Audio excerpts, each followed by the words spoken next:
Nessa aula aqui, o que a gente vai ver? Qual que vai ser o script aqui dessa aula? Primeiro a gente vai entender o que é Clean Code, tá? Depois a gente vai ver por que ele é importante, né? Porque não adianta nada, pô, você estudar algo que não é importante para sua carreira, então você vai entender por que esse conceito aqui é tão importante para você, e a gente vai ver impactos de um código ruim, porque Clean Code, você vai ver também, ele é sobre você escrever um código bom. E a gente vai ver o que causa de prejuízo você escrever um código ruim, beleza? Como que a gente aplica o Clean Code na prática e como que você pode melhorar o seu código com essas práticas, beleza? Fechou, turma? Então, vamos começar aí, turma. Vocês estão comigo? Vamos lá, vamos mandar nossa hashtag aí, galera. Hashtag som 1%. Vamos começar com chave de ouro aqui e bora pra cima. Vamos lá, galera, que é um tema muito massa.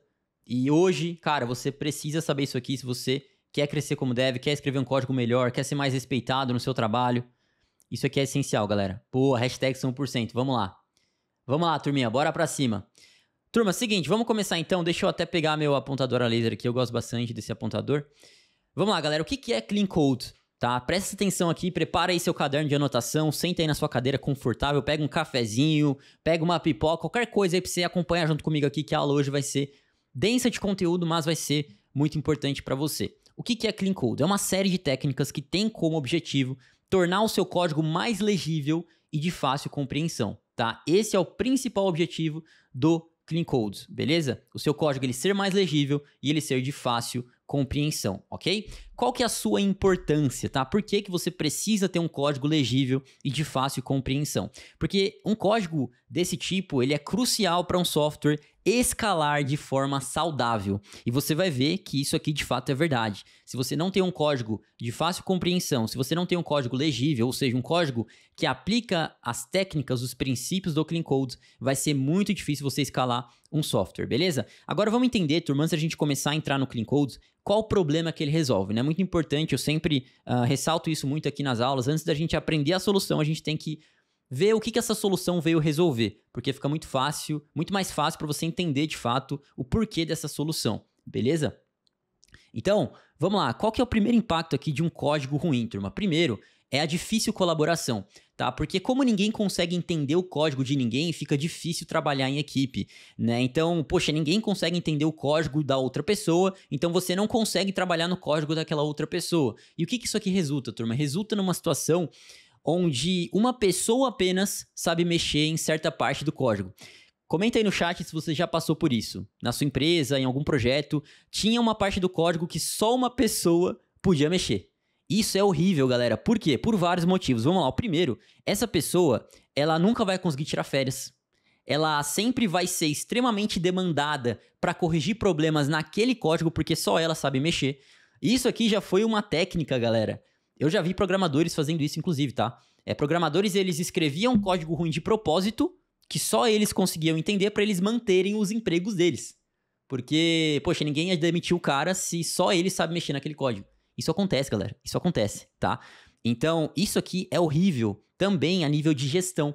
Porque o ideal é que todas as pessoas do seu time, elas tenham uma variedade de conhecimento em relação à base de código. Porque se você depende muito de uma pessoa apenas para mexer naquele código, você fica muito dependente dela. Então você tem, por exemplo, uma tarefa naquela sprint que você precisa necessariamente passar para uma pessoa. Você não pode passar para outras, porque só aquela pessoa sabe mexer nesse código. Então isso é muito ruim a nível de gestão também, tá? E uma métrica também de sucesso, turma, para você ver se o seu código da sua equipe, ele é um código bom de se trabalhar, será que todas as pessoas conseguem orbitar naquele código? Então, poxa, o João consegue mexer numa parte que o José também consegue mexer, o Yuri consegue mexer numa parte que o João também consegue mexer. Se você tem isso acontecendo, é sinal que o seu código, ele sim, é um código que não está ruim, porque ele tem essa variedade aí em relação às pessoas que mexem em diferentes partes dele. Isso é muito importante, tá, galera?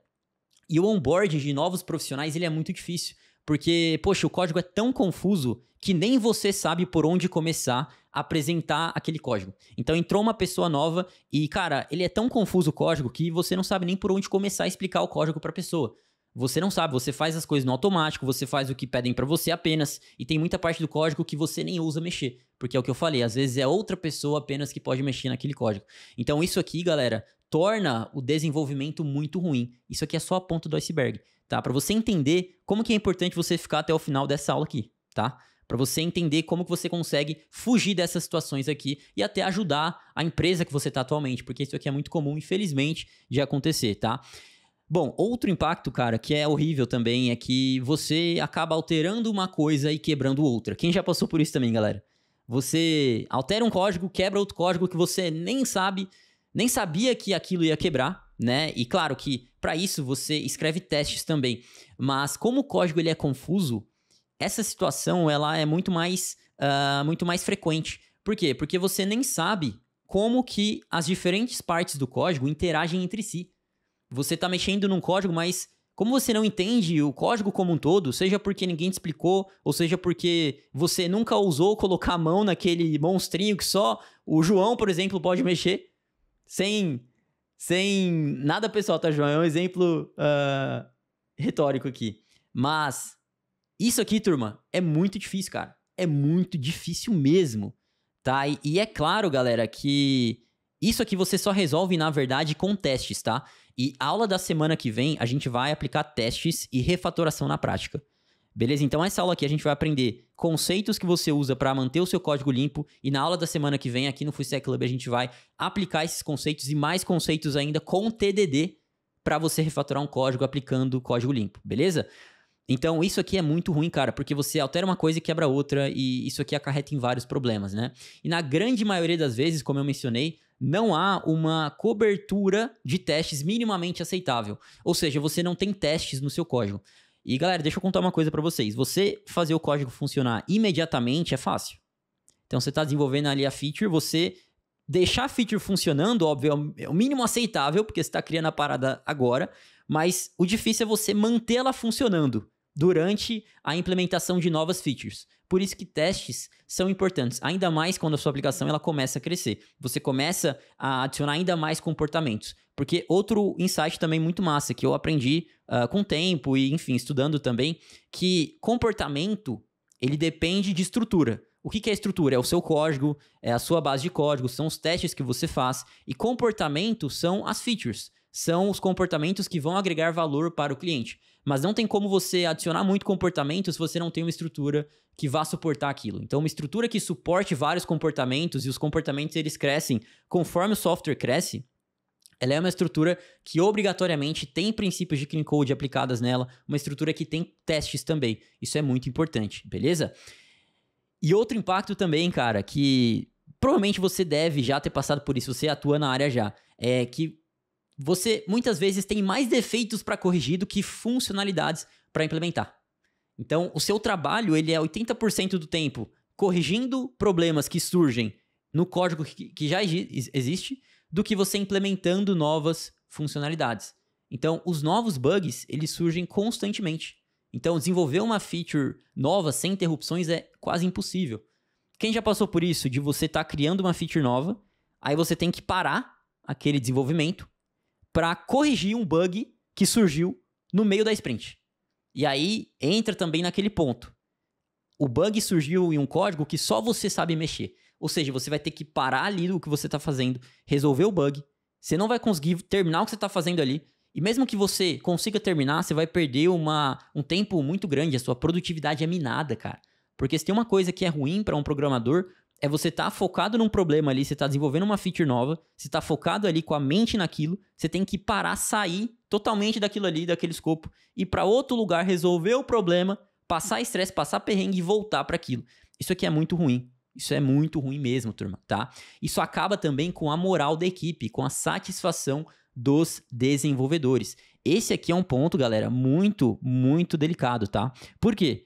Porque se você acaba com a moral da equipe, a galera fica desmotivada. E a galera desmotivada, cara, olha, eu já passei por situações onde, por conta de códigos ruins, eu pensei em desistir da carreira, cara, de verdade. De verdade. Eu pensei que o problema era eu. Eu pensei, pô, eu não tô conseguindo entender esse código, não tô conseguindo fazer uma feature simples. Eu não sou bom. Não dá, não nasci pra ser dev.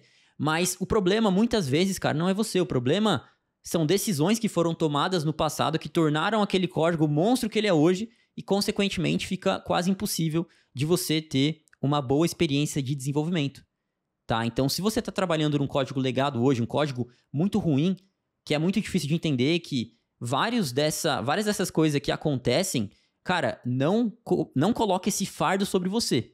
Poxa, a culpa é minha, cara, eu sou muito ruim. Cara, não é assim que funciona, não é preto no branco assim, né? A gente vai falar um pouco também sobre o impacto que um código ruim tem no longo prazo da organização. Mas não se cobra muito com isso aqui, cara. Eu já passei por muito perrengue assim e você fica desmotivado, cara. É difícil mesmo, tá? E, consequentemente, galera, a velocidade para você desenvolver novas coisas, ela é muito baixa. Por quê? Porque como o código é confuso, mesmo que você precise alterar o código para colocar uma coisa simples, para adicionar uma feature simples, aquilo vai demorar, cara. Porque é o que eu falei, o que a gente já conversou, você vai ter que... Primeiro, se a sua base de código não tem teste, você vai ter que testar manual todos os cenários que foram afetados pelaquela mudança, e só isso vai levar 2, 3 dias, por exemplo. Então, uma feature que você desenvolve em, 6 horas, um dia, você leva 4 dias para subir para QA, por exemplo. Porque é tanta coisa ali, é tanta nuance, tanta preocupação.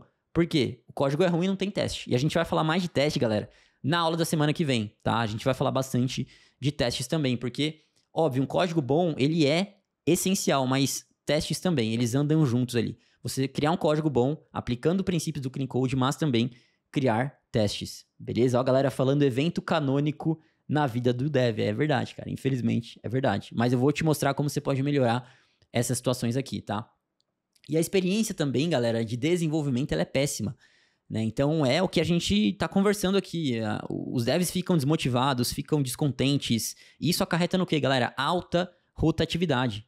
A alta rotatividade. O que é rotatividade? São pessoas pedindo demissão toda hora. Então, os devs, eles se sentem frustrados e incapazes e muitas vezes pedem demissão. Galera, quem já pensou em pedir demissão por conta do código que você trabalha? Manda aí no chat pra mim. Eu já pensei, viu? Eu já pensei. Sendo sincero aqui com vocês, tá? E rotatividade, galera, é uma das piores coisas que podem acontecer a uma empresa de software. Por quê? Porque eu vi isso tanto do lado de programador, trabalhando como programador, quanto do lado de empresário contratando programador. Galera, você contratar alguém novo é algo muito arriscado e muito custoso. Por quê? Porque a pessoa entra na sua empresa, no seu projeto, você primeiro tem que apresentar o projeto para ele. A pessoa, ela leva alguns meses para ela se habituar. Para a pessoa começar a produzir na sua plena capacidade, cara, são 3, 4 meses. Por isso que o tempo de experiência é 3 meses aqui no Brasil. Tem empresas que até estendem isso. Tem empresas que consideram esse período de adaptação como 6 meses. Então você vai pagar 6 meses de salário para a pessoa para só depois ela começar a produzir na sua plena capacidade. E aí chega lá, 1 ano e ela sai. Ela sai da empresa por quê? Porque o código é tão ruim, ela se sente tão desmotivada, desanimada. Ela só vive para consertar bug, só vive para, mexer em código horrível que dá um desgosto em mexer. E ela pede demissão. E aí no final quem sai perdendo muito com isso é a empresa. É a empresa, tá? Então, isso aqui, galera, é muito delicado. E uma empresa de software, por isso, galera, que você se preocupar com um código bom não é só para você deixar o seu código bonitinho e passar nas pull requests. Isso faz parte, mas isso aqui, cara, é essencial para a vida útil da empresa. Porque pensa comigo, se uma empresa ela não consegue manter programadores porque o código dela é horrível, não tem teste, é um código totalmente desagradável de trabalhar, como que ela vai crescer? Como que ela vai inovar? Como que ela vai continuar desenvolvendo o produto dela? É impossível. E chega numa hora que a falta de inovação é tão grande que o churn, ele é muito alto. O que é churn? É quando um cliente começa a usar um produto e depois de algum tempo ele para. Por quê? Porque agora os devs, eles vivem para consertar problemas. Vivem para consertar problemas, para sair uma feature nova, para acompanhar o concorrente. Meses de atraso. Por quê? Porque o código tá horrível, só tem bug, só tem problema, ninguém fica na equipe, ninguém quer trabalhar. Então, isso aqui, galera, de verdade, é algo que vai muito além de você só escrever o código. Isso aqui vai muito além, cara. Você escrever um bom código impacta diretamente no sucesso da empresa. E claro que isso aqui, galera, muitas vezes não é algo que, na verdade, na grande maioria das vezes, a menos que você seja um tech lead, isso aqui não é algo que você, como dev, precisa pegar responsabilidade. Eu digo de você, claro, se preocupar em escrever o seu código bom, isso com certeza. Mas se você entrou num projeto que já tem um código horrível, isso é uma dívida técnica que foi criada por pessoas que trabalharam antes de você e, consequentemente, por líderes que trabalharam antes de você e lideraram de forma equivocada. Por isso que eu digo, por isso eu disse e digo novamente, Não coloca esse fardo em você. Poxa, eu tô trabalhando um código horrível, eu não consigo desenvolver nada. Saiba que muitas vezes o problema não é você. Não é você. Tá. Vou tomar uma aguinha aqui, galera. Deu chat. A galera já passou por esse tipo de situação. Já passei também, cara. Já passei. Mas vamos lá estudar pra gente melhorar essa situação aí, galera. Então, como eu disse, turma, como a gente tem desenvolvimentos lentos e, consequentemente, de má qualidade também, né? Porque, cara, a satisfação da equipe impacta em tudo. O cara que não tá satisfeito na equipe, ele não tem mais um pensamento de melhorar o produto, de inovar o produto. Ele tá estressado. Ele não aguenta mais aquele código. É pressão todo dia. Então, o produto final, ele fica ruim e, consequentemente, as pessoas param de utilizá-lo. Né? Minha câmera tá em cima do slide, né, Felipão? Tem que praticar clean slides também, né, Felipão? Clean slides aí, galera, ó. Clean code e clean slides aí pra vocês. Então, com desenvolvimento lento, o negócio fica complicado. As pessoas param de usar o seu produto. Então, chega em um ponto que é praticamente impossível inovar, galera. Praticamente impossível você inovar, porque o código tá tão ruim que você não consegue mais criar nada novo. E se você cria, você lança 3, 4, 5, 6 meses depois do seu concorrente. Então, vocês estão vendo, turma, como que é algo muito além de só código. Isso impacta diretamente na empresa. Por quê? Porque a empresa, ela se resume aqui a software e pessoas. Se ela não tem um software bom e não consegue manter pessoas, como que ela vai se manter como uma empresa?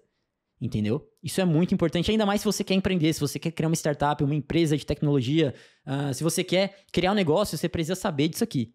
Se você deve também, obviamente. Mas, cara, é algo muito maior do que só linha de código, tá? Agora eu consigo voltar minha câmera aqui. Boa. E tem mais impactos aqui, galera. Tem mais impactos. Por quê? Porque no final das contas, o impacto financeiro para uma empresa que tem um código ruim é enorme. Então, você ter um código ruim na sua empresa é algo que não vai impactar apenas o seu dia a dia no seu trabalho, é algo que vai impactar a empresa como um todo. Então, quando o código ruim é escrito, é como se a empresa ela criasse uma dívida consigo mesma, é como se ela pegasse uma espécie de empréstimo, pensa comigo assim. Então, você pega um empréstimo hoje, você tem o dinheiro agora, mas você vai ter que pagar no futuro. Você tem velocidade, mas você vai ter que pagar uns juros por isso. E quando uma empresa, quando um tech lead, ele deixa subir um código horrível para a produção, para ele ter mais velocidade, porque acontece, turma. Muitas vezes você sobe um código ruim porque tem que entregar. E muitas vezes também, galera, é importante você não entrar na empresa fazendo um adendo, abrindo um parênteses aqui. Não entre na empresa reclamando do código, cara. O código é ruim, mas muitas vezes aquele código ele é ruim por fatores externos. Você não sabe se os devs que escreveram passaram por uma pressão absurda. Você não sabe se eles sofreram uma espécie de burnout porque a empresa era extremamente dura em relação a prazos, se colocava prazos horríveis, absurdos, se o líder era um líder abusivo, você não sabe disso. Então, entre na empresa com a mentalidade, poxa, esse código é ruim, mas talvez tenha um contexto que explique esse código ruim. Né? Talvez o líder ele fosse uma pessoa que incentivasse isso, que não preservasse uma cultura de teste, de clean code. Então, se você entrar reclamando, você vai ser só o cara chato que reclama.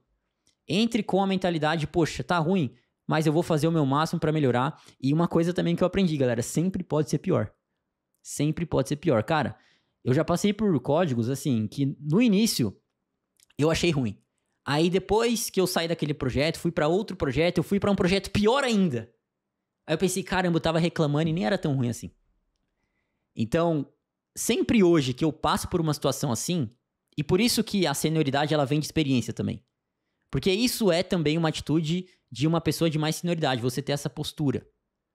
De, poxa, querer melhorar, uma postura mais madura, né?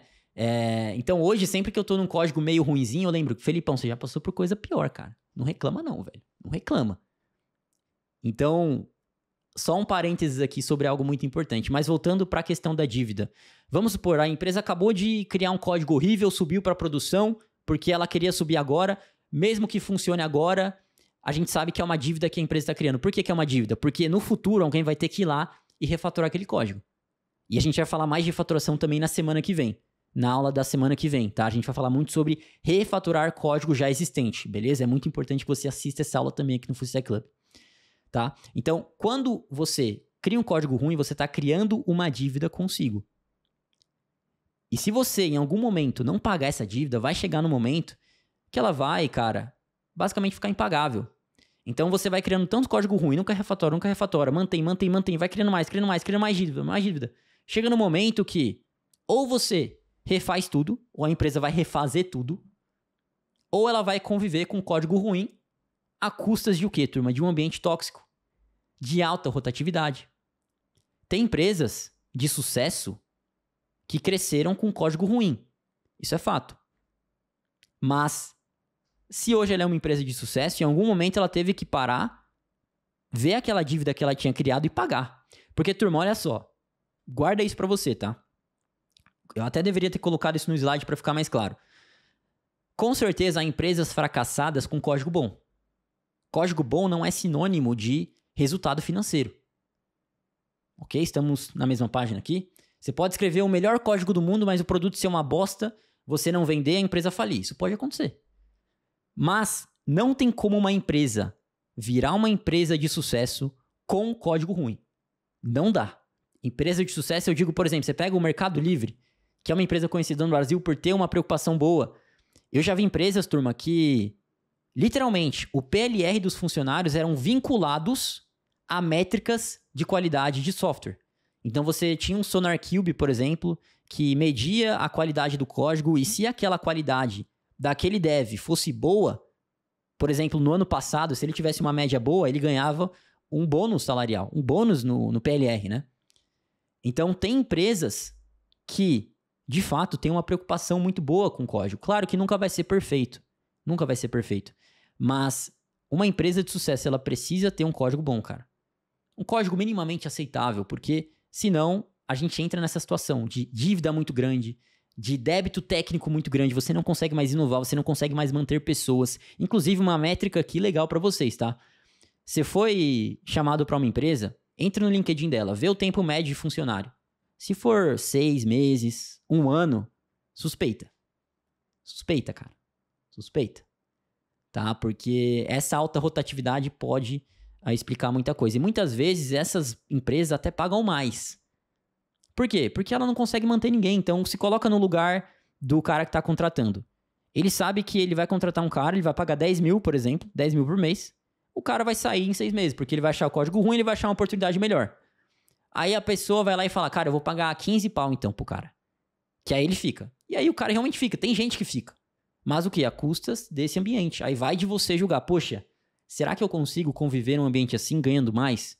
Então, se uma vaga paga muito mais do que a mesma vaga em outras empresas, suspeite um pouco disso. Aí comece a ligar com esse ponto de, poxa, paga mais, o tempo de permanência é menor, né? Aí você já consegue ir pegando ali uma ideia do que é essa empresa, tá?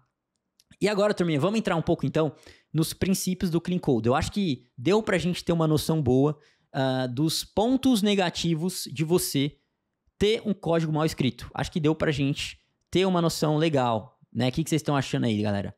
Vamos agora começar a ver alguns princípios do Clean Code que vão te ajudar a ter um código melhor, fechou?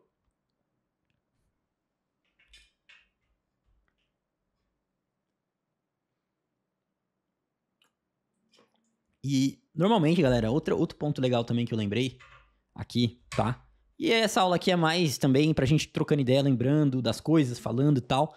Mas uma das melhores formas de você contratar alguém é por indicação. Mais uma vez, eu vi isso pelo lado de empresário contratando e pelo lado de programador. E quem vai querer indicar um amigo ou amiga pra uma empresa que tem um ambiente horrível? Pra uma empresa que tem um código horrível? Então, percebe, cara, que é muito grande o prejuízo financeiro para uma empresa que não se preocupa com princípios do Clean Code. E se você quer ser um tech lead, se você quer liderar, você precisa saber, cara, que é a sua responsabilidade manter uma cultura de qualidade no time, tá? Claro que não tem como você manter uma cultura de qualidade se os programadores também não estiverem alinhados nessa cultura. Por isso que é muito importante você contratar certo. Diz uma frase que eu levei, cara, pra minha vida, assim. Você tem que ser devagar em contratar e rápido em demitir. O que eu quero dizer? Cara, você tem que demorar muito pra contratar o cara. Você tem que fazer vários critérios de avaliação e tal. E se você vê, sei lá, passou 4, 5 meses ali, o cara não quer nada com nada, não tá dando certo, cara, você tem que tomar uma atitude rápida, porque é muito custoso, galera. É muito custoso. Vocês viram aqui, é muito custoso para uma empresa ter rotatividade. Muito custoso. Muito custoso. Então, liderança, é a cargo da liderança ter essa preocupação com qualidade, beleza? Então, se você hoje tá num projeto que, cara, tá muito ruim o ambiente, poxa, não tá legal de trabalhar, o código tá muito ruim, tem muito problema, muito bug, você quase não cria features novas, saiba que, beleza, você vai fazer o possível para melhorar, vai ter aquela postura que eu falei para você, não seja o cara reclamão. Faça o possível para melhorar, mas não coloque esse fardo sobre você, porque no final é responsabilidade da liderança, beleza? Guarda isso para você, fechou?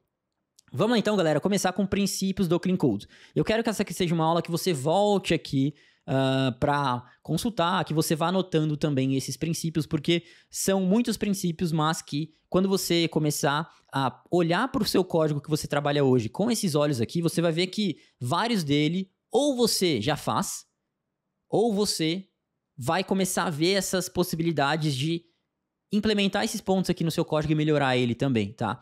Então, o primeiro princípio, que é muito simples, mas que, cara, é muito dev que peca nisso aqui. Se você melhorar isso, você já vai melhorar muito a qualidade do seu código, cara. Que é o quê? Nomes explicativos. Ou seja, variáveis, funções e classes devem ter nomes descritivos que revelem seu propósito. Não use abreviações e nomes sem sentido, tá? Galera, quem já viu código aí com nome totalmente sem sentido, cara? Por exemplo, tem uma função C que recebe A e B. O que essa função faz, cara? Beleza, você vai ter que entrar na função aí, beleza. O que é A e B, velho? O que isso aqui significa? Aí tu cria uma variável chamada R. O que é R? O que é R, cara? Como você vai entender o que tá nisso aqui? E essa função, o que ela tá fazendo? Ela tá calculando, basicamente, parece que uma porcentagem de desconto, né? Olha a diferença. Você nomeia para um nome explicativo, um nome que descreve o que a função quer fazer. Então, calculate discounted price. Você nomeia as variáveis, você nomeia o retorno, a constante a qual você está atribuindo o retorno da função. Olha como fica mais simples. Galera, eu quero que vocês prestem muita atenção nos nomes que vocês dão para as coisas que vocês criam, cara. De verdade mesmo. Prestem muita atenção. Porque esse princípio aqui é um princípio que júnior já tem que ter bem desenvolvido, cara. Bem desenvolvido. Porque uma das piores coisas que tem num código é você ter variáveis que não fazem o menor sentido. Se você tem uma ou duas ou três ali, sei lá, você tem 7 variáveis, 3 fazem sentido. Até dá pra você pegar ali o contexto do código, pra você supor o que é aquelas variáveis que tem nomes que não fazem sentido. Você supor o que elas significam. Mas se você tem tudo, cara, que não faz o menor sentido, como que tu vai seguir? Não dá. Não dá. Então, use nomes explicativos, tá? E outra questão muito importante aqui nas funções, galera. Eu tô usando muito, galera, esse livro aqui como base, tá? Código Limpo. Claro que também minha vivência como dev, tá? Eu vou usar também esse outro livro aqui. Deixa eu pegar aqui, ó. Refatoração. Esse livro aqui a gente vai ver mais na aula que vem, tá? Na semana que vem. Mas eu vou trazer alguns conceitos dele hoje também, porque, cara, são livros muito complementares, né? O Clean Code, o Código Limpo, ele fala sobre técnicas para você criar um código limpo, o Refactoring, o Refatoração, fala sobre técnicas para você refatorar um código já existente com código limpo, entendeu? É mais ou menos isso. Então, use nomes explicativos, beleza? Segundo princípio que o livro fala também, o SRP, o Single Responsibility Principle do Solid, você já deve ter ouvido falar disso. E esse princípio, ele diz o seguinte, cara, cada função ou classe deve ter uma única responsabilidade. Quem aí já trabalhou, turma, com classe que tem 20 métodos? Com um arquivo JavaScript que tem 2.000 linhas. Como que tu trabalha com isso, cara? Não dá, não tem como. Então, esse princípio, ele mantém o código modular. Por quê? Porque você pode reutilizar as pequenas partes que você vai criar e fácil de testar. E a gente vai ver testes também na aula que vem. Mas pense o seguinte, olha só. Quanto mais responsabilidade você atribui a uma classe, a um módulo, a um objeto, mais difícil é de testar aquilo. Porque você nunca vai conseguir testar apenas uma coisa. Você vai ter que sempre testar tudo. Você está testando um objeto de 20 métodos. Você vai fazer um mock dele, um stub. Você vai ter que fazer, cara, dos 20 métodos. A gente vai ver isso também na aula que vem, tá? E nós temos aula sobre testes aqui no FreeStack Club, onde nós vamos também mais a fundo nesse princípio de teste, tá? Mas vamos aqui para um exemplo. Então, a gente tem essa classe user aqui. Essa classe user, Meu laser pointer aqui tá em 10 FPS, cara. Deixa eu ver se eu consigo resolver aqui. Tá resolvendo não. Nós temos essa classe user aqui, galera. E essa classe user, o que ela faz? Ela faz duas coisas, né? Ela manda um welcome e-mail, um e-mail de boas-vindas, né? E ela também valida o e-mail. Valida o e-mail. Ou seja, ela tem duas responsabilidades, percebe aqui? Ela tem a responsabilidade de mandar o welcome e-mail, o e-mail de boas-vindas, ela tem a responsabilidade de validar o e-mail. Então, como que a gente pode aplicar Single Responsibility Principle aqui? Olha como é simples, cara. Você cria uma classe e-mail service, por exemplo, que ela é responsável por enviar o e-mail, e você cria uma classe e-mail validator que vai validar o e-mail. Olha como é simples, cara. Olha como é simples. Claro que isso aqui é um exemplo didático, mas o conceito é o mesmo. Você pega uma classe que tem vários métodos e você aplica Single Responsibility Principle ali. Você separa os outros métodos em classes menores. Seu código fica muito mais modular. Você consegue usar o e-mail validator em outras classes se você quiser.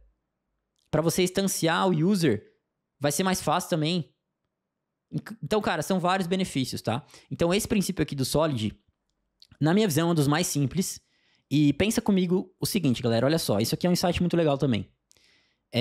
Quando você sabe que você tá... Grava isso aqui, tá? Quando você sabe que você tá violando o Single Responsibility Principle. Quando o seu código, ele tem mais de um motivo para mudar. Guarda isso.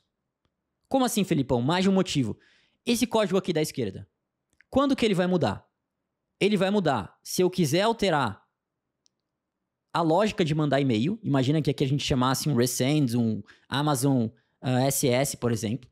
Ele vai alterar, se a gente quiser alterar a lógica de mandar e-mail, já é uma alteração possível.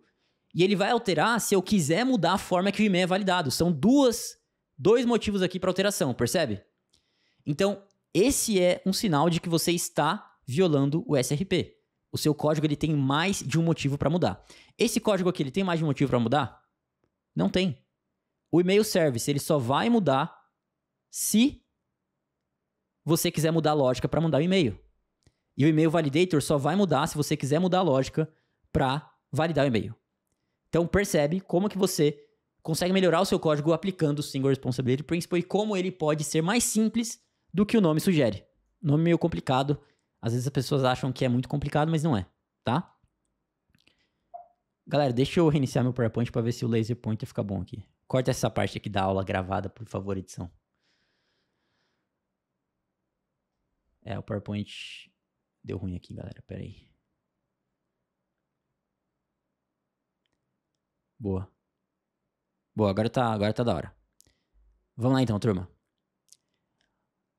Ok, então a gente viu sobre Single Responsibility Principle, sobre nomes explicativos. Agora vamos para outro princípio bem importante do Clean Code, que é o DRY, Don't Repeat Yourself. Então, não repita a si mesmo. Como assim, Felipão?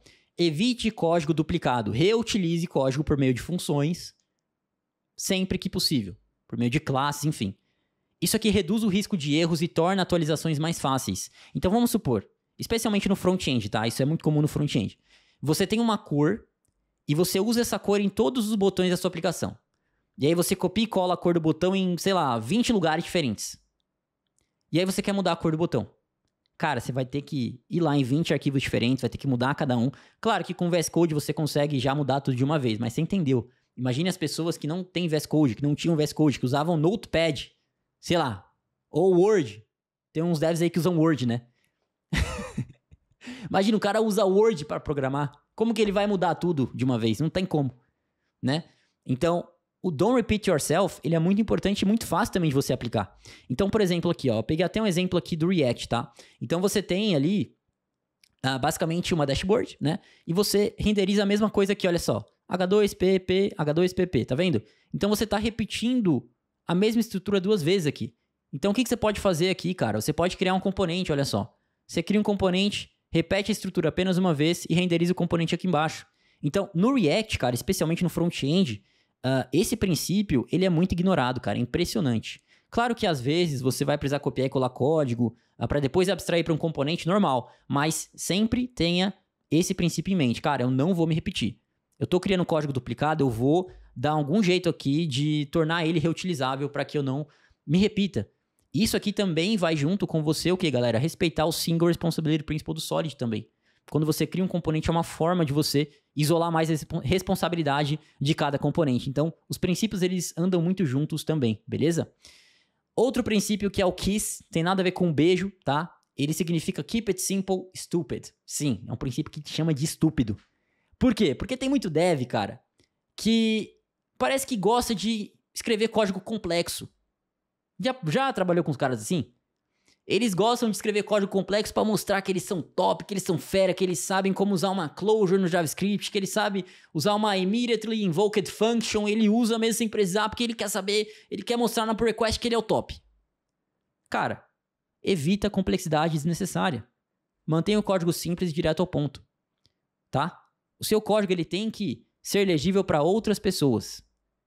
Esse é o propósito, um dos propósitos principais desse código. Ser legível para outras pessoas, além de você que está escrevendo. Muitas vezes não é nem para você. Se seu código não é legível nem para você, a gente tem um problema. Você escreveu o código, você volta nele semana que vem e você não entende nada do que você escreveu. É um problema. Então, essa função aqui, por exemplo, olha só. Ela basicamente verifica se o número ele é par ou ímpar, né? Olha a complexidade que ela fez, cara, desnecessária aqui. Isso aqui não é melhor? Tá vendo? E como que o número nunca vai ser par ou ímpar? Isso aqui não existe. Você entendeu? É uma complexidade que você vai adicionando desnecessária, né? Então, mantenha as coisas simples. Isso aqui também, por isso que é importante você dominar a sua linguagem. Porque se você não dominar a sua linguagem, fica difícil também. Porque a própria linguagem, ela muitas vezes vai te dar formas de simplificar o seu código. Então, se você não dominar a linguagem, fica complicado. Por isso que o primeiro passo para você ser um dev bom, de fato, é você dominar a linguagem que você trabalha. Você ter domínio sobre as nuances técnicas dessa linguagem, tá? Então, esse é um princípio muito importante também para você manter as coisas simples, cara. Não tenta pagar de o zicão, para não falar outra coisa. Na entrevista você pode, Você tem que mostrar que você é bom mesmo. Mas no dia a dia, cara, escreva um código humilde, entendeu? Escreva um código humilde, tá? Vamos agora falar um pouquinho sobre funções limpas, ok? A gente agora viu alguns princípios mais gerais que você pode usar tanto em funções, quanto em variáveis, quanto, enfim, objetos, classes. Mas vamos falar um pouco mais sobre funções limpas, fechou? Então, como que você escreve funções limpas? Ou seja, funções que respeitam o clean code. Primeiro, funções pequenas. Isso é muito importante, ok? Muito importante. E também isso aqui está relacionado ao Single Responsibility Principle. Porque você precisa manter funções pequenas e que foquem apenas em uma tarefa, em uma única tarefa. E um bom indicativo aqui no livro, cara, tá escrito o seguinte: a sua função deve caber em apenas uma tela. Mas esse livro é um pouquinho antigo já, né? E hoje, com telas 4K e monitor de 32 polegadas, isso aqui não é mais uma boa métrica não, cara. Porque uma função de 500 linhas pode caber no monitor do cara. Então, cara, sua função deve ter no máximo 20 linhas ali. No máximo, cara. Se passou disso, tem alguma coisa errada. Tá? Então, por exemplo, a gente tem uma função que processa um pedido e a gente faz um monte de coisa nessa função, né? Deixa eu tirar minha câmera novamente aqui pra vocês. A gente faz um monte de coisa nessa função, como você pode ver, tá? E a gente basicamente, cara, tem muita coisa aqui, né? Imagina que a gente tivesse aqui a chamada pro banco, mandar o e-mail. Então, é muita coisa. É muita coisa numa função só. Como que você pode melhorar isso aqui, cara? Criar uma função process order e começar a segregar as outras responsabilidades em outras funções. Então, isso aqui, galera, respeita o que também? Manda aí no chat o que isso aqui respeita também. Além de você respeitar esse princípio de criar funções pequenas, o outro princípio que isso aqui respeita é o quê?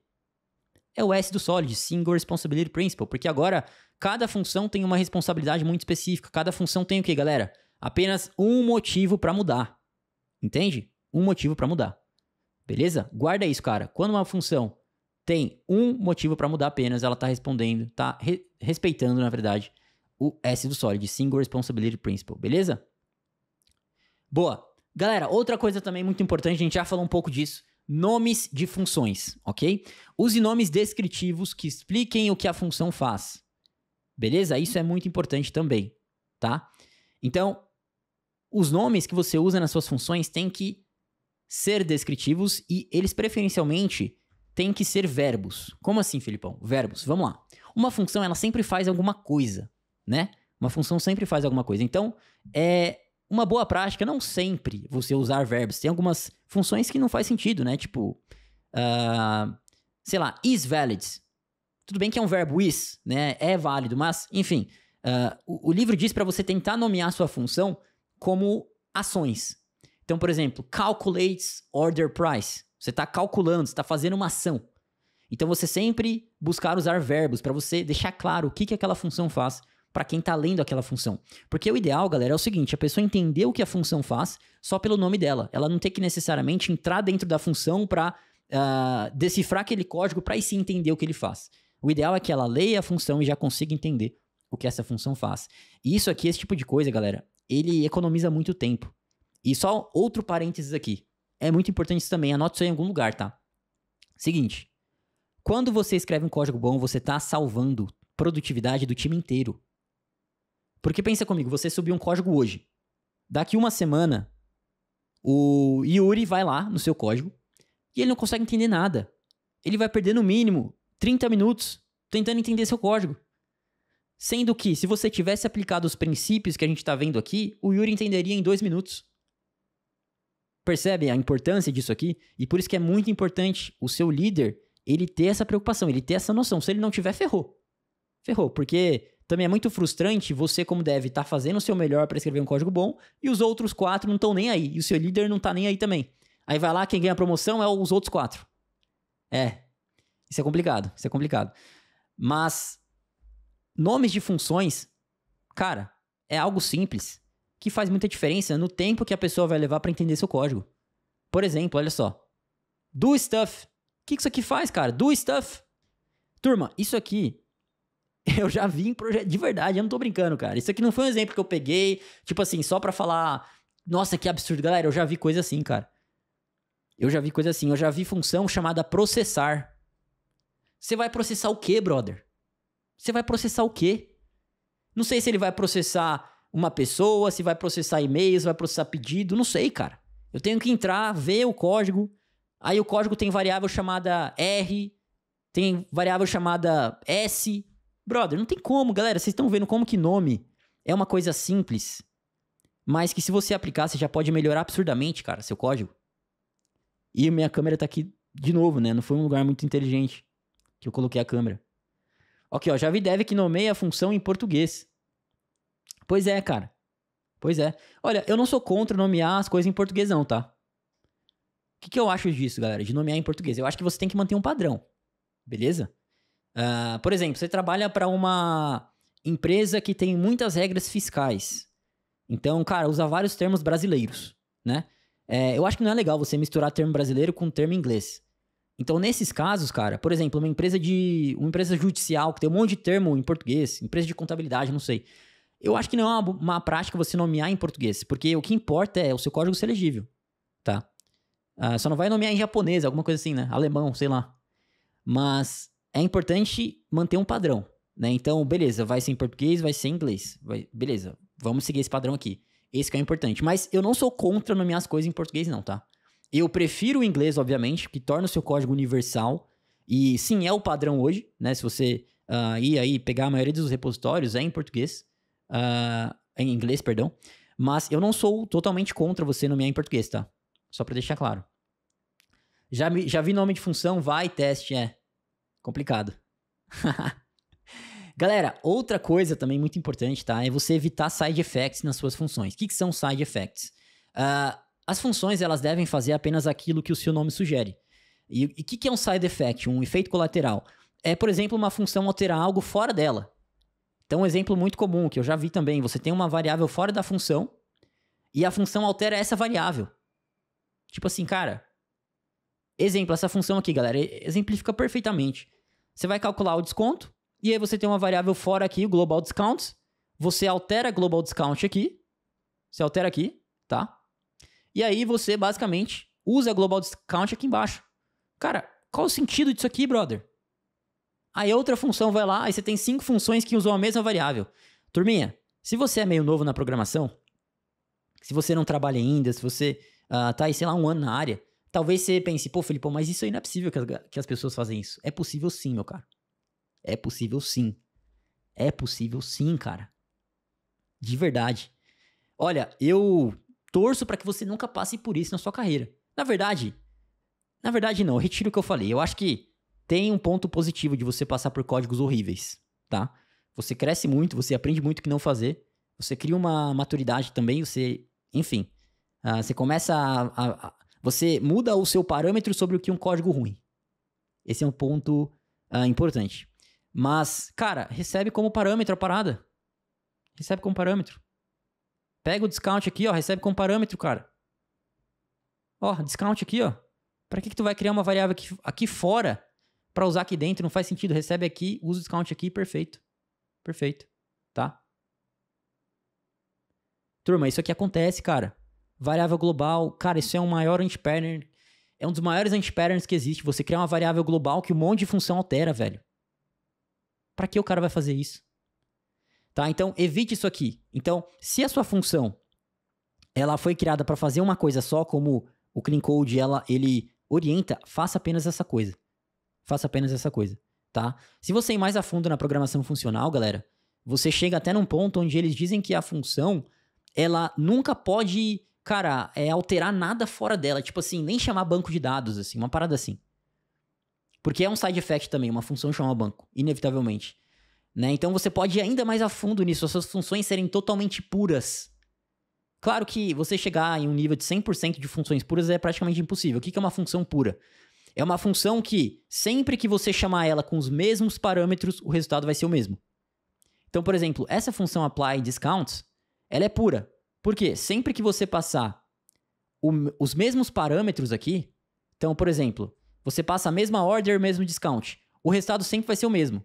Mesmo que você execute essa função 1000 vezes, o resultado vai ser o mesmo. Isso é uma função pura. Uma função que não é pura é quando você passando os mesmos parâmetros, o resultado pode ser diferente. Então, se a função ela chama uma API externa, chama um banco de dados, ela não é jamais pura, porque esse banco pode falhar, essa API pode falhar. Então, você tem isso também, essa preocupação quando você está trabalhando com uma função que inevitavelmente vai ter um side effect, vai chamar um banco. É inevitável, galera, como eu falei, você chamar um banco, você chamar uma API, mas evite ao máximo side effects que você pode evitar. Evite side effects que você pode evitar, é complicado, né? Mas vocês entenderam. Isso aqui é um side effect que você pode evitar, cara. Então evita. Beleza? Show? Daqui a pouco eu dou uma olhadinha no chat aí, galera. Vamos lá que tem muita coisa ainda. Return early. Early return. Isso aqui, galera, é outra técnica. E vocês estão percebendo, galera, são várias técnicas. Eu não espero que você lembre de todas hoje. Eu aconselho você a rever a aula sempre que for necessário, enfim, anotar também e você estudar depois, beleza? Mas eu quero que você tenha esse repertório, tá? Essa é a palavra, repertório. O que é um early return? Basicamente, você usa esses returns para evitar alinhamento no seu código e tornar o fluxo da função mais claro. E semana que vem a gente vai refatorar um código usando muito early return. Vocês vão ver como que isso aqui torna o código mais limpo, tá? Exemplo, você tem essa função is adult, né? Se é adulto. E o que ela faz? Olha só, ela cria uma variável result que é falsa, beleza? Aí depois ela verifica se a idade for maior ou igual a 18, o result é true. E depois ela retorna o result. Por que só não fez isso aqui, cara? Olha só. Se for menor que 18 é falso e não é true. Percebe? O tipo de coisa simples que tu muda, mas que já, cara, já torna muito mais fácil a leitura. Tudo bem que essa função não é uma função complicada de ler, mas você concorda que você tem que usar um pouquinho mais seu cérebro, cara? Usar um pouquinho mais do que essa. Essa aqui tu bate o olho e já sabe, cara. Essa aqui tu bate o olho e já sabe. Essa aqui, beleza, é fácil também, mas você entendeu? Você tem um pouquinho de... Você usa um pouquinho mais de neurônio aqui, né? Nessa aqui. Um pouquinho mais. Quer outro exemplo, cara, disso aqui? Olha isso aqui, que bizarro. Olha isso aqui. Ó. O que você tem aqui, galera? Você tem um monte de condição. Olha aqui, cara. Primeiro você verifica se tem order. Se tiver, tu segue. Depois tu verifica se tem order.item, se o item é maior que 0. Depois verifica se tem payment. Cara, olha o tanto de if else que tu tem aqui. Olha que bizarro isso aqui. Cara, dá até um negócio ruim aqui em mim de ver isso. Olha como tu melhora isso. Olha aí. Se não tem order, você retorna. Se não tem order.item, você retorna. Olha a diferença, galera. Esse código é a mesma coisa. Turma, Early Return é uma das ferramentas mais poderosas para você melhorar seu código, tá? É uma das ferramentas mais poderosas. Então, qual é o cerne disso aqui? Você tem uma condição, certo? Onde você faz algo se ela for true e você retorna, ou seja, você sai da função se ela for falsa. Cara, inverte a condição. Então, ao invés de você verificar se ela é verdadeira e executar a ação, você verifica se ela é falsa, eu saio da função. E aí, o que você escrever aqui embaixo já pressupõe, já vai ser executado se ela for verdadeira. Então, você inverte a condição, tá? Então, você tem um if aqui, ó. E dentro dele, você tem um bloco de código. Inverte a condição desse if, bota um return, como você fez aqui, e você remove uma indentação. E facilita muito a leitura do seu código, tá? Tira um print disso aqui, cara. Põe aí no seu Notion, não sei, cara. Pra você lembrar que Early Return é muito importante, tá? Muito importante. Ó, doeu meus olhos, é isso aí. É isso aí, cara. Os meus também. Números mágicos. O que são números mágicos? Números mágicos são números que aparecem sozinhos sem explicação alguma. Como assim, Felipão? Por exemplo, aqui, ó. Tem uma função calculate final price que multiplica price vezes 1.2. O que é esse 1.2? Chat, alguém sabe o que é esse 1.2? O que ele significa? Eu não sei, cara. Não sei, eu vou ter que perguntar pro cara que escreveu esse código aqui. Cara, cria uma variável pra isso aqui. Beleza, 1.2 é o quê? É a taxa de juros. Ó, tá vendo que mudança simples, como melhora a qualidade, cara? Números mágicos, cara, é uma das coisas que mais dificultam a leitura. Porque pensa comigo, eu vou dar outro exemplo aqui, ó. Outro exemplo pra vocês. Na verdade, eu não tenho outro exemplo. Perdão, não tem, turma. Achei que eu tinha, não tenho. Mas imagina lá que você tem, cara, 5 números mágicos na sua função. Como que tu vai saber o que a função... Como que você vai saber o que esses números mágicos são? Você vai ter que perguntar pro cara que desenvolveu, vai ter que perguntar pra sua equipe.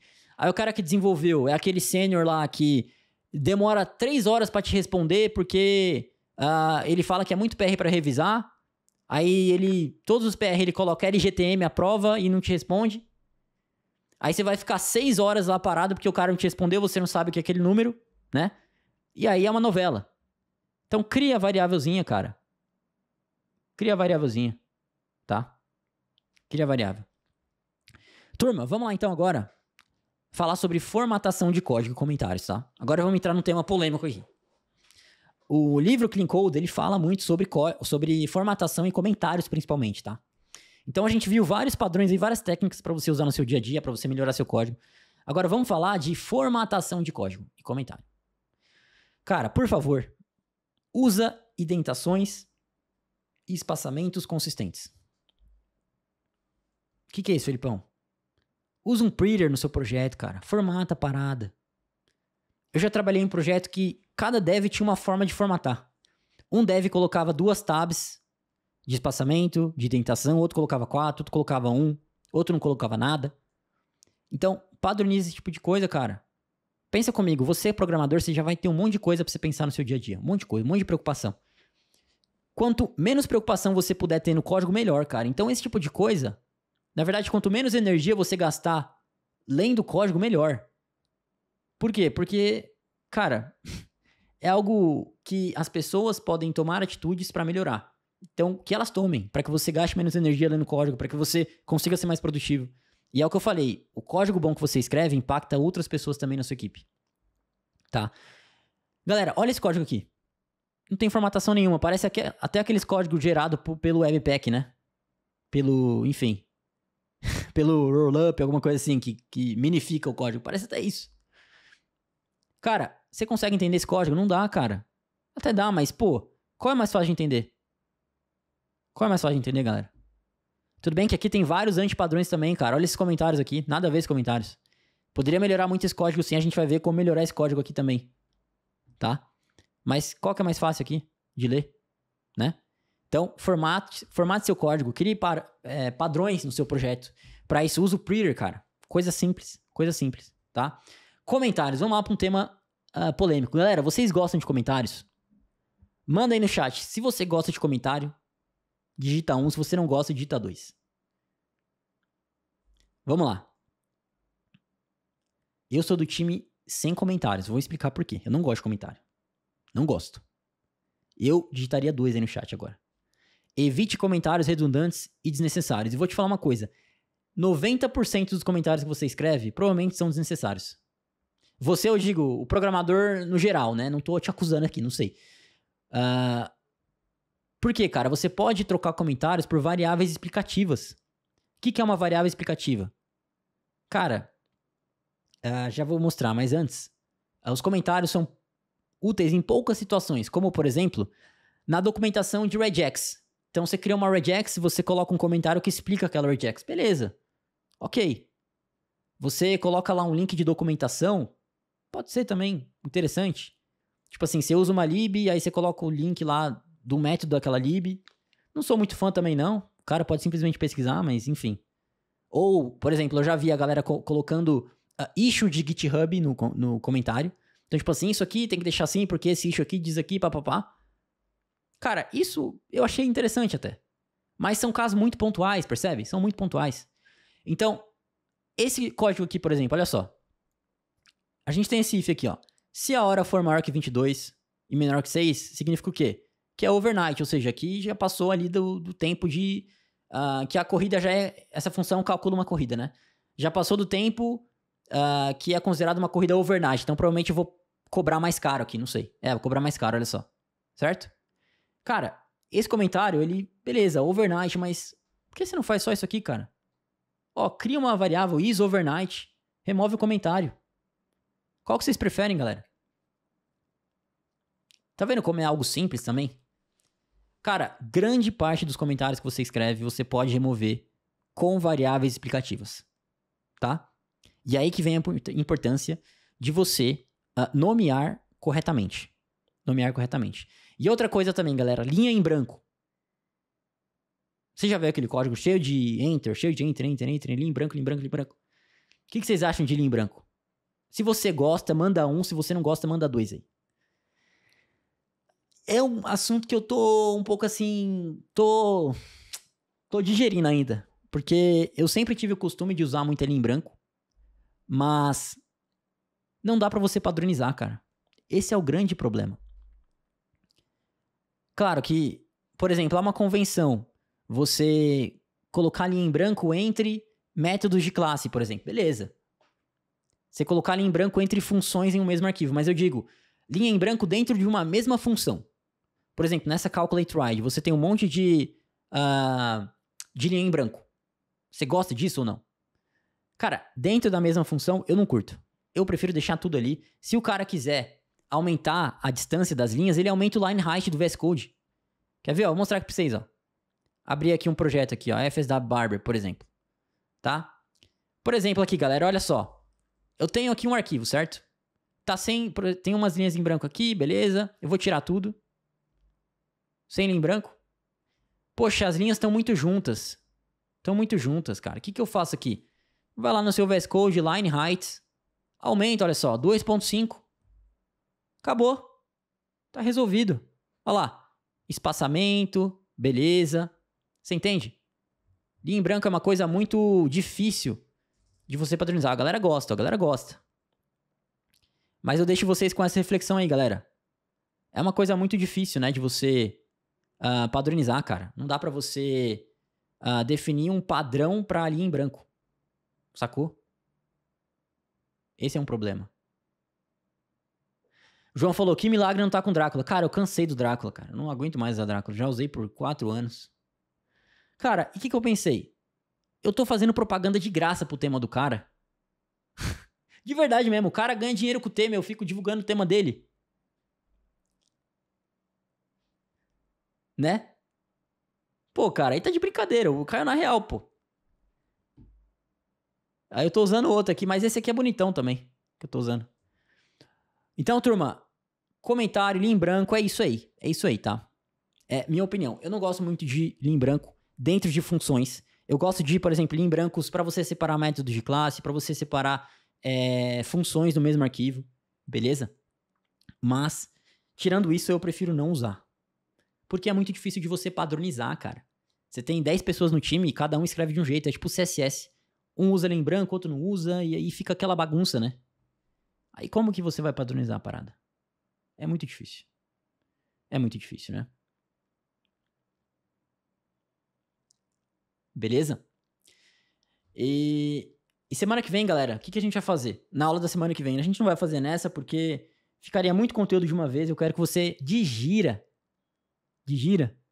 Não, palavra melhor. Eu quero que você processe essas informações. Quero que você estude, que você anote, para que você tenha esse repertório para a aula da semana que vem, que a gente vai pegar um código e começar a refatorar, aplicando testes, aplicando esses princípios aqui do Clean Code. Eu vou trazer mais princípios desse livro aqui também, refatoração, porque esse livro, ele tem uma coisa que a gente chama de Code Smells, galera. Code Smells. Os Code Smells são coisas ruins que você faz no seu código. A gente viu alguns aqui hoje. Então, por exemplo, números mágicos, ele fala que é um Code Smell. Ou seja, é algo que você não deve deixar no seu código. Né? Algo que é ruim. Linha em branco, que mais? Ele fala também de comentários. Alguns, o próprio Clean Code fala, né? Então, são dois livros que se complementam bastante. Mas semana que vem a gente vai mais a fundo nesse Code Smells e a gente vai aprender como identificar esses Code Smells e também refatorar nosso código para que a gente não use mais esses Code Smells, tá? E galera, eu mencionei um pouco também e menciono agora, né? Não vai dar também pra gente nessa aula escrever testes na prática, a gente vai fazer na semana que vem também. Mas, turma, testes são essenciais, cara. São essenciais, tá? Porque você pode ter o código mais limpo que for. Se você não tiver testes, não tem como você garantir o comportamento. E esse é o grande problema. Porque quando um software começa a crescer, é o que eu falei, o que a gente conversou já brevemente. Você tem uma estrutura X e você vai adicionando comportamento. Chega uma hora que a estrutura não aguenta, cara, que ela quebra. Porque você adiciona tanto comportamento e no começo essa estrutura pode aguentar. Então, por exemplo, você tem um projeto sem teste e você tá conseguindo entregar, tá show, tá massa, tá legal, tá deixando o cliente feliz, tá rápido. Mas conforme você vai adicionando comportamento sem testar, cara, vai chegar um momento que não vai dar mais. Vai chegar um momento que vai explodir essa dívida, porque é uma dívida também que você cria, tá? E eu quero muito, galera, que vocês... Só de vocês olharem pro código de vocês com esse olhar que a gente viu aqui hoje, tá? Então, de você considerar um código ruim como uma dívida que você tá criando, você considerar um código bom como, de fato, algo que vai aumentar a sua produtividade e a da equipe também no futuro. Seja você hoje um dev, seja você um líder, especialmente se você é um líder, é responsabilidade sua fomentar essa cultura dentro da equipe.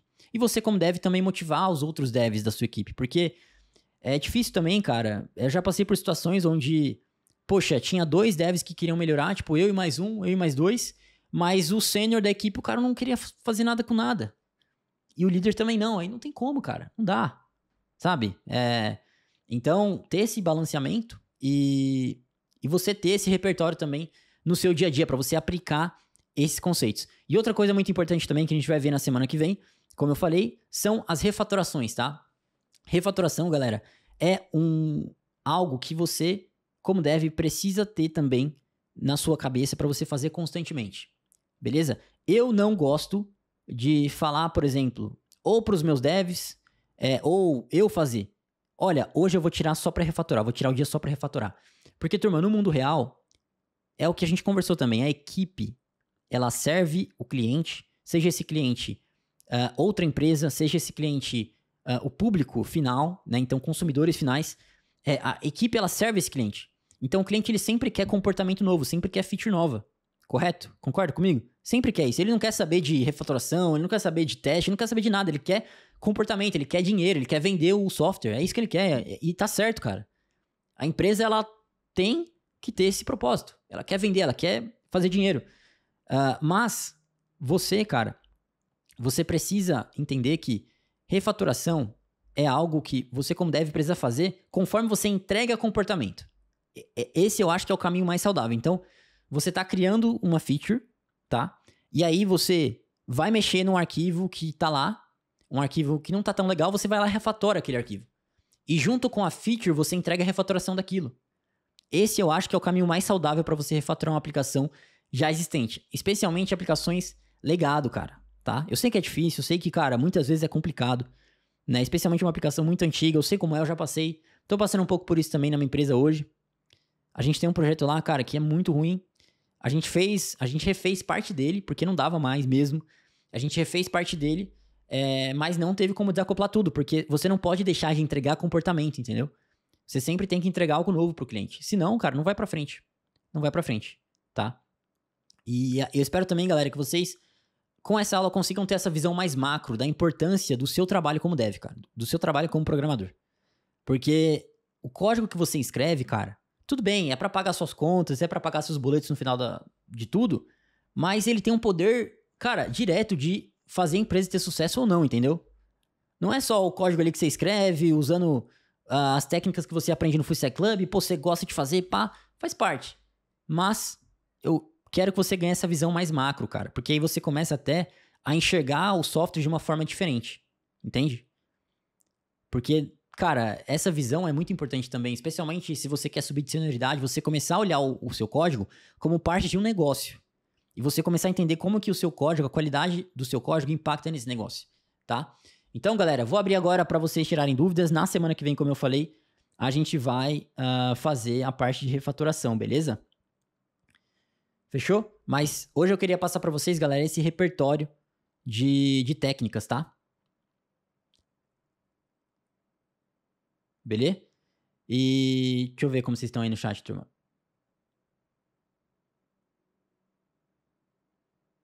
Ó, o Andrews falou, um ponto principal também que você não disse sobre o código, precisa ter amor. Cara, é verdade, eu separei uma...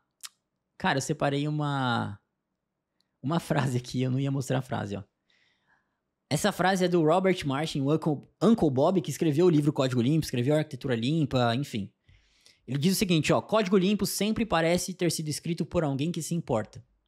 E essa é a mais pura verdade, cara. Quando você vê um código limpo, você pensa, cara, esse cara aqui se importa comigo, velho. Ele se importa com o código que ele escreve. Se importa comigo, eu digo, se importa com a pessoa que vai ler esse código, né? Então, esse amor pelo código, cara, eu não digo que você tem que cair de amor, cara, porque é trabalho, galera, é trabalho, pô. Vai ter dia que... Mano, tem dias que eu não quero ver código na minha frente. Isso vem assim, não sendo tão frequente mais, eu acho que tava acontecendo na minha vida muito porque eu tava com muita coisa pra fazer, tava sobrecarregado, então, sabe, você começa a pegar um negócio assim por código. Mas vai ter dias que você não vai querer codar, mas é o seu trabalho, entendeu? Você tem que olhar como o seu trabalho de fato, porque é. Então, você sim ter esse amor é importante, você gostar de programar, você gostar de tecnologia, gostar de software, até porque se você nem gostar disso, você nem consegue entrar na área, cara. Porque você não vai conseguir estudar, você vai desistir, né? Mas um código limpo parece ter sido escrito por alguém que se importa. Isso é a mais pura verdade, cara. Mais pura verdade, galera. De verdade. Cara, eu tô com a VPN rolando aqui do trampo. Já isso. Beleza?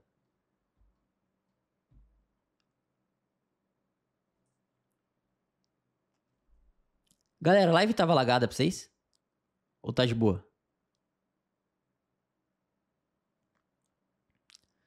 E aí, galerinha? Como vocês estão aí? Podem mandar dúvidas, deixa eu ver. Valeu, Tássio, tamo junto. Pô, galera, eu tava com a VPN ligada, meu Deus. Perdão aí.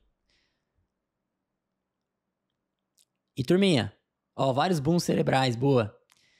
Galera, é o que eu falei mais uma vez, tá? No início. Entra no Full Stack Club hoje, é a sua última chance. Depois, cara, a gente vai abrir daqui 3 meses, provavelmente, as inscrições novamente. Então entra aí agora, tá?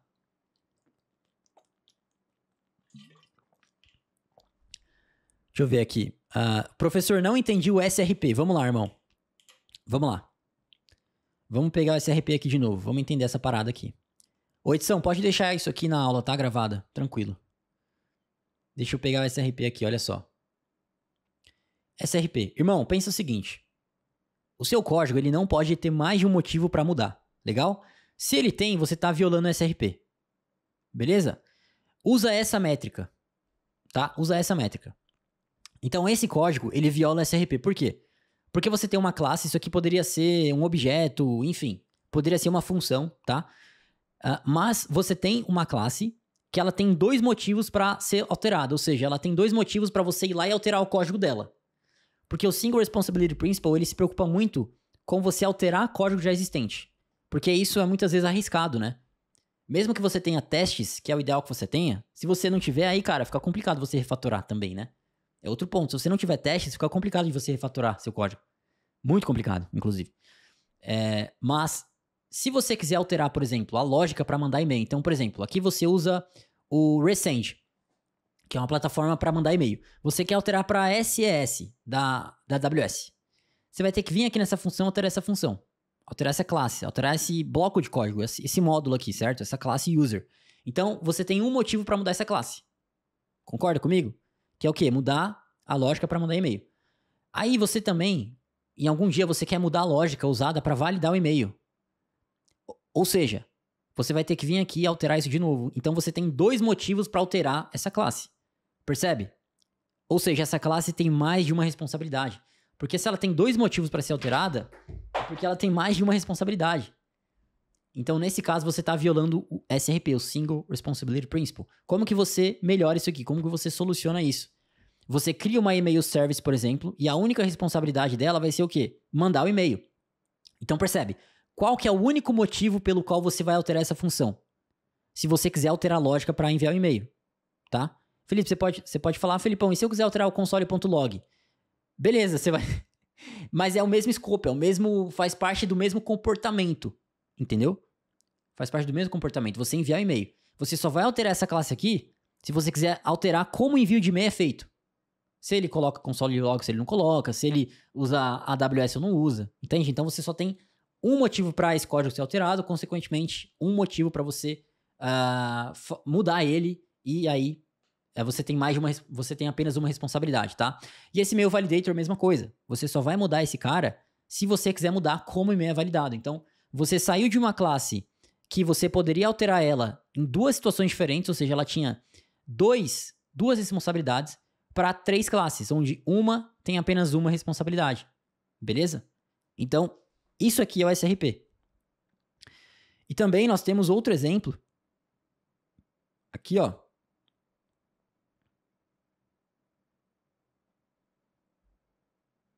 Deixa eu achar o exemplo aqui. Aqui. Esse aqui é outro exemplo, ó. Olha só. Você tem uma função e ela tem vários motivos para mudar. Ela vai mudar se você mudar a forma que você validar o pedido, se você mudar a forma que você calcula o total, se você mudar a forma que você calcula o desconto, se você mudar a forma que você salva o pedido no banco. Percebe que são comportamentos diferentes, percebe? Um comportamento é você calcular o total, esse é um comportamento. Que é totalmente diferente de você salvar o pedido no banco, concorda? São 2 coisas diferentes aqui, entendeu? Então você tem vários motivos para alterar essa função. Você está violando o SRP. Já nessa aqui, não. Você, agora, não tem mais várias responsabilidades aqui dentro. Você tem várias funções, sim, mas cada função com a sua responsabilidade. Entendeu? Então, se você quiser alterar como o pedido é salvo no banco, você não vai alterar esse código, você vai alterar essa função aqui, ó. Save Order to Database.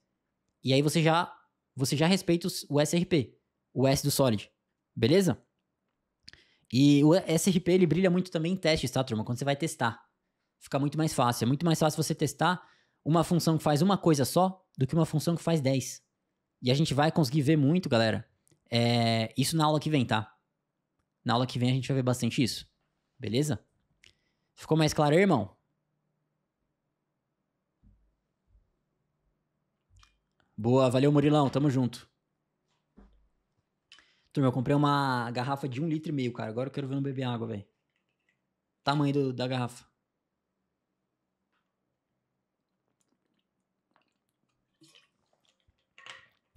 Sobre os comentários to do, são aceitáveis ou devem ser evitados? E aí, galera, o que vocês acham aí dessa pergunta aí do Edson? Sobre comentários to do. Não sei se vocês todos conhecem, mas, por exemplo, você viu algo no código que você precisa mudar no futuro, mas não vai mudar agora, você põe o to do lá. O que vocês acham aí, galera? Se você é fã de to do, manda 1. Se você é hater, manda 2 aí pra gente saber. Aí depois eu falo a minha opinião.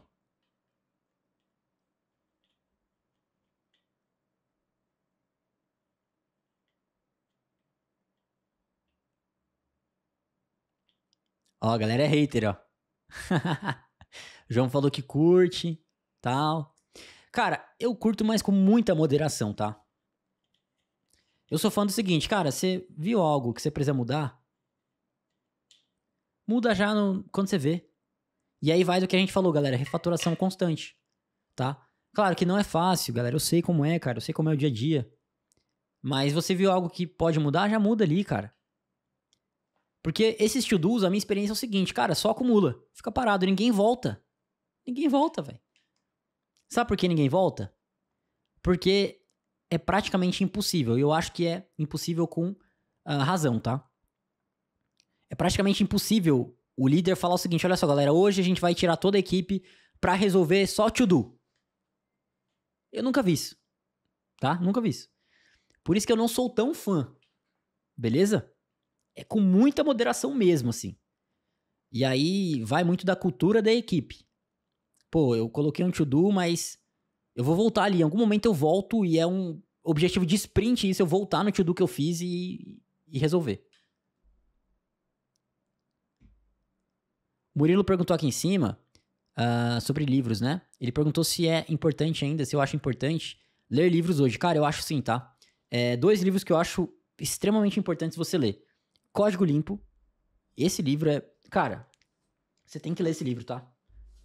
Código Limpo. Você tem que ler esse livro aqui, tá? Esse livro aqui, se você já tá no mercado, lê esse livro. Se você não entrou no mercado ainda, cara, tá estudando ainda, tal, eu não leria agora, eu assistiria a aula do Full Stack Club, obviamente. Se você é do Full Stack Club, assiste essa aula aqui, beleza. Mas se você já tá no mercado, quer melhorar seu código, porque no próprio Full Stack Club você vai aprender muito desses conceitos aqui. Quem assistiu as aulas, sabe, cara, que eu vou ensinando esses conceitos na prática mesmo, né? A gente aplica muito o SRP, a gente aplica muito nome explicativo, funções pequenas, mas é um livro muito importante, tá? Refatoração também é um livro que eu indico muito. E tem outro aqui também, que é o Arquitetura Limpa, que tá ali atrás. Esse aqui, ó. Esse livro, ele é mais avançado, tá? Eu não recomendo para iniciante esse livro aqui. Eu comecei a ler, mas minha experiência, galera, com esses livros de programação não são livros para você ler de capa a capa. Não são livros, são livros de consulta. Né? Então, por exemplo, esses dias eu fui estudar sobre Solid, porque eu tô preparando umas aulas de Solid pro Full Stack Club. E esse livro aqui, ele fala, o Arquitetura Limpa fala de Solid. Então eu fui lá, vi o sumário, onde tá Solid? Eu fui lá, vi Solid, pá, beleza. Outro dia eu tava estudando sobre Clean Architecture, e aí eu tinha uma dúvida sobre os Interface Adapters, como que a gente diferencia de um Framework and Driver e tal, detalhe mais técnico da arquitetura, e eu fui no livro, nessa parte. Então, sim, livros são muito importantes, mas mais para você ter de consulta. Não acho que... você pode ler de capa a capa se você quiser, mas eu acho que você vai tirar mais proveito se você ter ele de consulta, tá? Aí sim, Felipe, cada vez mais feliz por ter entrado no clube. Bora, irmão. Vamos lá, cara. Hoje eu tô no momento, cara, da minha vida que o meu foco principal é a educação. Porque eu tinha uma software house, pra quem não sabe, eu acabei descontinuando. Porque eu quero focar em educação, cara. Eu quero focar no Full Stack Club, quero aprender mais do que eu já focava, né? Eu quero aprender ainda mais. Lá ele, hein, João? João, se abre, Felipão. Aí não, lá ele, hein? Que isso? Hoje o lá ele não é meu, não. É do João aí, pô. Tá doido. Lá ele. Qual é? Essa aula vai ficar gravada? Sim, galera, vai ficar gravada. Ó, turma, vocês estão vendo que eu já tô ligeiro aí com os lá ele, pô. Não tô mais passando gafe, não. Deixa eu ver o resto do chat aqui, galera. Turminha, lembrando, tá? Full Stack Club, inscrições estão abertas. Hoje tem que tomar uma decisão, cara. Então vem aqui pra cima, vamos crescer muito, vamos aprender muito junto. Funções devem ter no máximo quantos parâmetros? Cara, vamos lá. Isso aqui é uma pergunta interessante, tá? Se uma função tem 10 parâmetros, por exemplo, é muito provável que ela esteja fazendo coisa demais, concorda? Muito provável. Se uma função tem mais de 5 parâmetros, eu já olho com um olhar meio assim, cara, eu posso dividir isso aqui. Aí você pode, por exemplo, E tem casos que realmente você precisa receber, tipo, 4 ou 5 parâmetros, tá? Tem casos. Eu acho que mais do que isso, cara, você já pode quebrar em mais funções. Você já pode quebrar em mais classes se você tiver numa programação mais orientada a objetos, tá? Mas você pode usar alguns padrões aí pra você melhorar isso, porque tem funções que você realmente precisa receber 5. Então você pode usar ou named parameters, né? Que é basicamente... Deixa eu ver se eu acho um exemplo aqui.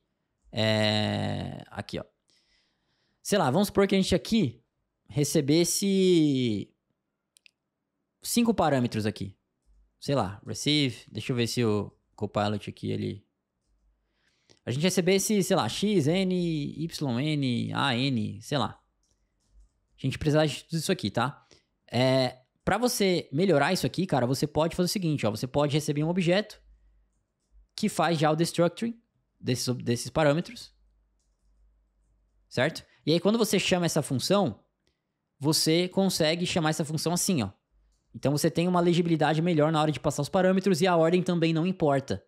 Você pode usar o padrão de projeto Builder também, que aí você vai para uma programação mais orientada a objeto. Então, você, tipo, criaria um new booking aqui, por exemplo. E aí, desse new booking, você usaria um método aqui, por exemplo, tipo sets, params, ou set, enfim. Você usaria vários métodos assim, tá vendo? Ó, mais ou menos isso aqui. O builder é mais ou menos isso aqui, tá, galera? Então, você vai construindo o seu objeto, você vai montando ele, por isso o nome builder, você vai montando ele dessa forma, tá? Então, você pode usar essas duas abordagens. Mas é o que eu falei, se uma função recebe muito parâmetro, você tem que ver, cara, realmente ela precisa de tudo isso, ela não tá fazendo muita coisa, é muito caso a caso, beleza?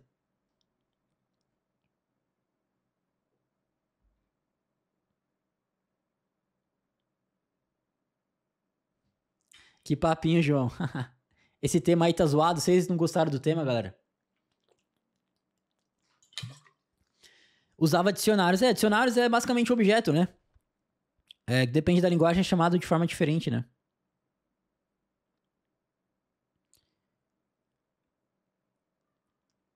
Já vi função que para fazer um update em banco tinha que passar a conexão, a query, e além disso, ele criava a tabela se não existisse. Isso aqui, ô Yuri, isso aqui, ó. Isso aqui. Olha o que eu aprendi a fazer com o mouse, galera, que massa, né? Isso aqui, cara, passar a conexão, eu acho uma boa abordagem, tá? Por quê? Porque você tá fazendo uma injeção de dependência aí do seu banco. Ou seja, você torna a função agnóstica em relação ao banco que você tá usando. Entendeu? Então, nesse caso aqui, se você, por exemplo, ir para uma Clean Architecture, você vai ver que isso é muito presente. Então, por exemplo, um repository, que é uma função, uma classe, enfim, que fala com o banco, ele nunca vai receber, ele nunca vai importar a conexão com o banco, ele vai receber como parâmetro. Vai receber no construtor da classe, porque ele tem essa flexibilidade, entendeu? De banco que ele vai usar. Então, isso aqui é uma boa prática, tá? Agora, a query também, né? Parece ser uma função mais genérica, né? Tipo, era uma função tipo a select, alguma coisa assim. Aí você passava o query do select como parâmetro e tal. Professor, deixa o espaço em branco entre sections e divs. No caso, isso seria uma prática. É o que eu falei, irmão. Não é uma prática necessariamente. O problema é que você não consegue padronizar. Esse é o problema do espaço em branco, tá? Se você tá trabalhando numa equipe com 10 devs, cara, é muito difícil você padronizar esse tipo de coisa, entendeu? Esse é o problema da linha em branco. Se você acha que melhora a legibilidade, se o projeto é só seu, cara, vai pra cima. Se você quer usar na sua equipe, cara, vocês podem conversar sobre ter um padrão. É muito difícil manter esse padrão, mas vocês podem tentar. Mas não é uma má prática, eu diria, como é número mágico, por exemplo. Número mágico é muito ruim. Linha em branco é uma parada mais, assim, não é tão horrível, dependendo do ponto de vista da pessoa, né? Tem que fazer um vídeo sobre seu VS Code. Vou fazer. Traz mais conteúdos pro YouTube. Galera, isso aqui a gente vai começar a fazer, viu? Bastante. Mais conteúdos pro YouTube a gente vai voltar a trazer, porque eu tenho que lembrar das minhas origens, né? Eu cresci muito, galera. A gente cresceu muito por causa do YouTube, né? Não foi nem pelo Instagram. Então, e eu vejo que falta muito conteúdo no YouTube sobre coisas que eu gosto de falar, como Clean Code, arquitetura limpa e tudo mais. Claro que eu tenho que dosar um pouco pro meu público, é um público não tão avançado, eu percebo. São pessoas mais que ou estão como júniors ou estão como plenos, né? Não tem... Mas enfim, a gente dá um jeito aqui e a gente vai voltar sim com vídeo no YouTube, tá? Quando sabemos se não estamos exagerando muito no SRP? Já ouvi gente dizendo que separar muito pode ser desnecessário se a funcionalidade já for curta. Então, aí, programação é muito isso, né? É um trade-off. Certo? Então, realmente, tem, por exemplo, já passei por projetos, é muito comum você ter um service. Você tem uma order service, que faz várias coisas, tem vários métodos. Tem update, tem delete, tem get, tem... enfim, tem um monte de método. Você tá violando o SRP? Cara, você tá. Mas se é uma aplicação pequena, Se você não altera aquela lógica com frequência, cara, funciona. Então, Raquel, é muito de você avaliar caso a caso. Eu diria o seguinte, se você está fazendo uma função que é muito importante para o negócio, que pode mudar constantemente. Então, por exemplo, uma função que... por exemplo, vamos lá. Uma função que calcula a distância entre longitude e latitude. Você concorda que essa função nunca vai mudar? Nunca vai mudar, cara. Só se, sei lá, mudar o eixo da Terra aí, não sei. Mas nunca vai mudar. Então, nesse caso, pra que você vai aplicar esse RP ali? Entendeu? Tipo, eu acho que é interessante você aplicar esse RP em uma função que você olha e fala, cara, essa função ela pode mudar bastante. Entendeu? Aí você começa a isolar pra você ter mais flexibilidade, conseguir testar melhor e você conseguir alterar os pequenos pedaços com mais segurança, entendeu? Então, se é um código que pode mudar bastante, que é bem assim crucial pro negócio, que pode mudar bastante, eu aplicaria SRP. Mas é tudo uma questão, galera, de você avaliar os pontos negativos e positivos, né? Tem que tomar muito cuidado também para não fazer aquele over-engineering, que é você, cara, aplicar uma arquitetura limpa num projeto que, no final das contas, vai ter 5 usuários. Qual o sentido, né? O brabo é conseguir identificar. Anderson, aí vai muito de vivência, de você fazer projeto, é o que eu busco passar o máximo aqui no FreeStack Club também. Ó, o Murilo falou que os cursos no YouTube ajudaram muito. Vamos voltar, Murilão. Turminha, mais uma vez aqui, galera. Eu preciso fazer esse aviso porque hoje é o último dia, turma. Hoje é o último dia, tá? Então, se você hoje não tá no FreeStack Club ainda, minha equipe tá mandando o link aí pra você entrar. A gente tá te esperando aqui dentro, fechou? E você vai ter aulas como essa aqui. E mentorias em grupo também, semanalmente. Fechou? Ó, boleto parcelado liberado, a gente colocou aqui também em evidência. Pra você garantir sua vaga agora, inclusive com boleto parcelado, beleza? Então a gente tá te esperando aqui dentro, toma a decisão hoje. Se tem alguma dúvida ainda, manda aí no chat pra mim, que eu vou te responder, beleza? E galera, como eu falei, semana que vem a gente vai ter uma aula mais pra refatoração. A gente vai aplicar esses conceitos mais na prática e refatorar um código já existente, um código ruim já existente, aplicando Clean Code, aplicando também um pouco de TDD. Fechou? Deixa eu ver se tem mais alguma pergunta aqui que vocês mandaram. Valeu, Tássio. Tamo junto, irmão. No FreeStack Club tem aulas de Nest.js? Ainda não temos, irmão, Nest, especificamente. Mas nada que uma Masterclass não resolva, né? Nest é bem tranquilo, cara. Se você aprender Express, que a gente ensina no FreeStack Club, aprender os conceitos fundamentais de back-end, você pega Nest muito fácil. Deixa eu ver aqui. CodeSmell são indicadores para refatoração. Perfeito, Edson. Perfeita colocação, irmão. É um código que você olha e fala, cara, esse código tem que ser refatorado porque isso aqui pode causar problema no futuro. É isso aí.